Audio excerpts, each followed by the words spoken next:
that's the easiest level to understand these types of signs or symbols. But I think when we start talking about the concept of a sigil, we start moving into a very different area. So for those listeners out there who don't know what sigils are or examples of them, maybe you could describe a little bit about that. Okay. The curious thing is you bring up the concept of magic and immediately people shut down. We're not conditioned for this except for concepts of Harry Potter or, Bewitched back in the day. So when you start to look into the true mystery schools and the ancient arts of magic that have been passed through millennia, back to ancient Egypt, back to Judaism, there were talismans, there were signs and symbols, there were geometric patterns that could be used to manipulate the universe. This is what was believed. Now, the pentagram was one of the main ones of these sigils, and especially when we start talking about King Solomon's magic. When you look into the pentacle of King Solomon, it's a pentagram. This is actually a sigil of spirit over matter. So you have the 4 points with the 1 point signifying the spirit over matter.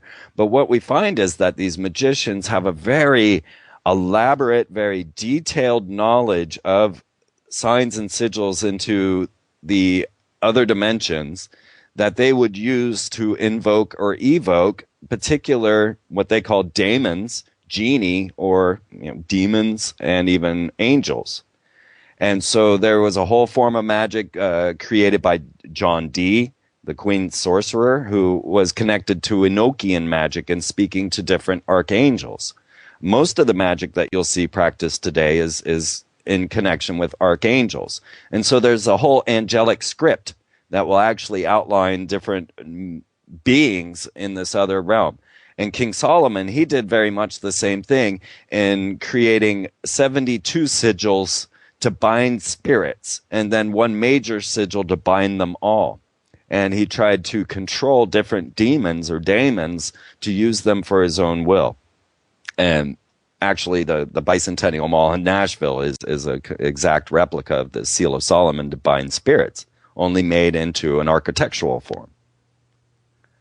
Did that answer the question? I think so. So how did that project work out for him? For Solomon, yes, it was trouble. Keeping those things bound was seemed to be something that he could not control. We find that Solomon was a worshiper of Shamash, which is kind of a Sumerian Jesus character.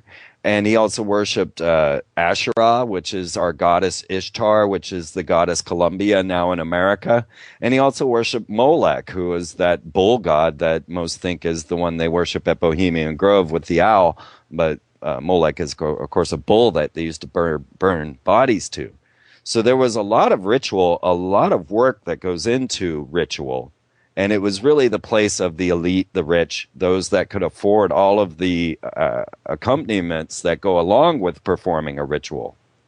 So it takes a lot to do these type of works that we're talking about. Right. So let's take a look at some of the examples that we see today. And it's my contention that probably the most pervasive in American society would be the Great Seal of the United States, which of course is on every $1 bill. And I think everybody who sees that obviously knows that there is something going on, that the uncapped pyramid probably, has some sort of deeper esoteric meaning. And a lot of people have been introduced to that through Hollywood or other things. But the level on which that could be a sigil and performing some sort of magic in the eyes of the people who put that there is something that most people probably haven't considered. So can you tell us a little bit about that particular sigil? Yeah, very curious thing, that seal. Now, first of all, when you start to look into Solomon's magic or some of the other grimoires, you will see these two type of seals side by side with a binding agent. And that's one thing that's very curious about the dollar bill, and in that they actually take upon this type of magic with one in the middle, the pen, this one true God that Akhenaten brought about, and that's been carried out through time. When we look at the eagle and we look at these seals, we immediately see Freemasonry encoded again, because one wing has 32 feathers, the other wing having 33. this being that there are 32 degrees within the Scottish Rite Freemasonry, and then the one above, which is only given, you cannot earn, which is the 33rd degree, which Bob Dole, Arnold Palmer, Richard Nixon, the list goes on of 33rds that we know of. You can see them all in my Corporate Logos film. So when we start to take apart this symbol, there are numerous 13s. They're encoded Masons. They're encoded with the Star of David. If you were to take the pyramid and actually draw the second triangle pointing down from the Star of David, then the letters that these would hit upon were B Mason. It's been recently shown to me that if you take the numbers down at the bottom where it says 1776 in Roman numerals, now that could very well and most likely is dated to the Illuminati, the founding of the Illuminati by Adam Weishaupt on May 1st, 1776. But if you actually take the ones that have a line going through it and you erase those and just keep the numbers that don't, then it actually comes out to be numerically 666 again. This is so curious about that 666. It's something I'm digging deep. And of course, it's CERN's corporate logo as well. And I want to understand, because I don't really believe in a strict Satan Jesus paradigm. You know, that's too simple for me. That's just too easy to say, well, this is Satan and that's Jesus. No, there's a lot more going on here. Jesus was an order of Melchizedek. He was a member of a secret society. So, you know, it gets deep. When you start to decipher how this got to be an American symbol, where did it come from? Why is it on there? Why in 1933 did it appear on the dollar bill? We find that there's a mysterious character, Nicholas Roerich, who was the one who was seeking to put this out, and he was working through the Department of Agriculture, who became president, and I lost his name in my head too now. Woodrow Wilson. Right, and there was also Wallace. Wallace, that's who I'm thinking of. Right, he became vice president. Yes.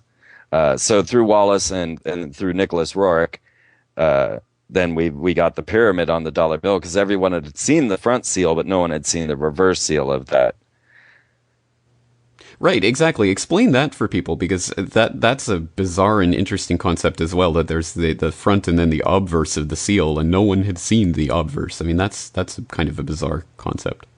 Yeah, well, once you realize that this nation was crafted by a mystery school, by ones that hold secrets, you know, a society with secrets, as a Freemason would say, then you start to understand that there's a whole lot more going on with the creation of America than just trying to free humanity. There was an agenda to bring about this new Atlantis. And so this is the goal of the Brotherhood, and America is simply a step along the way. And now we are being turned into the satanic force that the rest of the world is to rebel against. And so you can expect that, because all of the symbolism that we see now with Barack Obama, his name meaning lightning from heaven, when you play Yes We Can backwards, it says, thank you, Satan. He rides around in the beast. He's, scorning every leader of every other nation out there. Plus they're putting out what most people consider the common American, which is this dumb, arrogant Lady Gaga listening to, person, so that the rest of the world will hate us easily. And when we move to this next step, which will most likely be America's attack on Iran, coupled with Israel, this is going to give everyone the impetus to hate and destroy America. So this American project of the Freemasons was scheduled for a long time to become something else. It was never scheduled to be this nation of freedom. They want a world controlled by a priestcraft that is the Freemasonic order.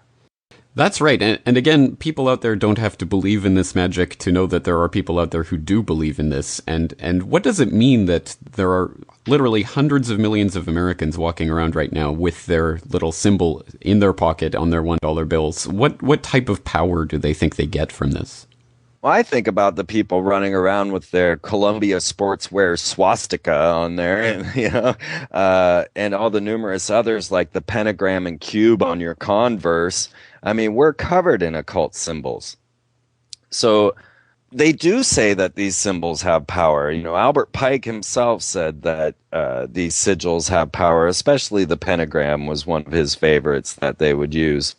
To answer that question is a difficult one because honestly, I'm not so certain that the ones that we see, like the solar sign, the sun sign of Target, the pentagram of Walmart, the pentagram of Texaco, the shell, the list goes on and on. I'm still not convinced that these are put there for the magical intention of instilling a pattern into the people. Now, there is such a thing and such a method of using magic in that means. But as far as the corporate logos, I'm still believing that they're simply signs of allegiance. But I do take it to another level trying to understand it because I had predicted 9/11 using my occult understanding. I had selected the date because it was used by HW the first time on 9/11, 1990, announcing the New World Order. When I saw this go, okay, so I was witnessing the idea of them bringing about this Homeland Security Department. And as I watched this, I knew that they needed a major terrorist attack in the middle of September to bring this about. But I selected the date of 9/11 because I knew that would be the day because of their ritual nature. And then eventually found out the meaning of the numbers 9/11 and their connection once again to Lucifer, or the idea of sorcery. 9 and 11 skips 10, which is God. So therefore, you are taking the magician to a power of self-service, skipping God, right? 11 being the number of this sorcerer or magician. So 9/11 actually had an encoded meaning that wasn't anything to do with the date. It actually has point and purpose. You can find Aleister Crowley talking about the numbers 9/11. You can find Isaac Bonewits, the first academically accredited magician, discussing the numbers 9/11. And we're talking about back in the early 1900s and in even the 1970s with Isaac Bonewits, or Kenneth Grant, who is one of the lead scholars on Aleister Crowley, also speaking out on the numbers 9/11. So this is a magical code that they were using, and this was a magical ritual that they used to slaughter 3,000 people. So on that level, that's what I would consider a high-profile magical ritual. But the curious, just to get to the dollar real fast, the curious thing was that I had a line of people at my door on 9/11 going, "How did you know? How did you know?" And honestly, I don't know. You know, I'm just looking at the puzzle, posting a hypothesis, and coming up with what I think's going to happen, and just happen to continually get it right.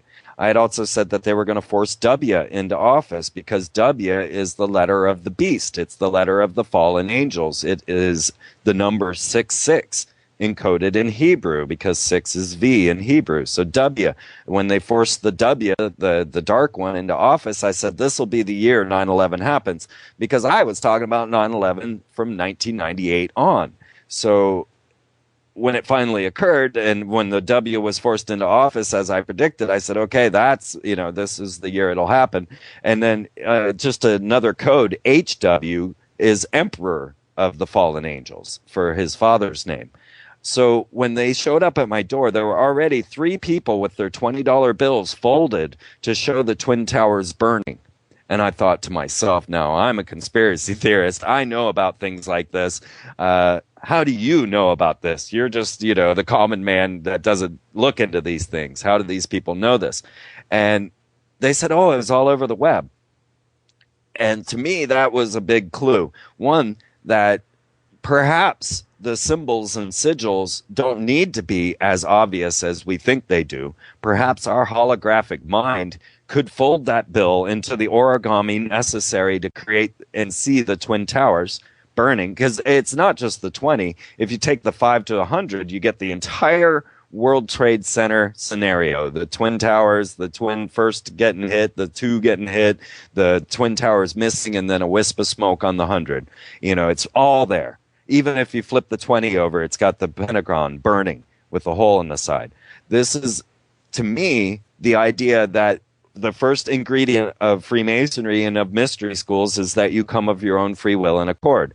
So for them to put this on the dollar bills, which was the year 1996, which was the year they built that Seal of Solomon out in front of the Bicentennial Mall, out in front of the Nashville Capitol, the same year that they did that, the same year that Saddam Hussein was announcing that he was Nebuchadnezzar reincarnated and rebuilding Babylon, they put these twin towers burning on the dollar bills, on the 10 through the 100, and then projected that to everyone, said, look what we did.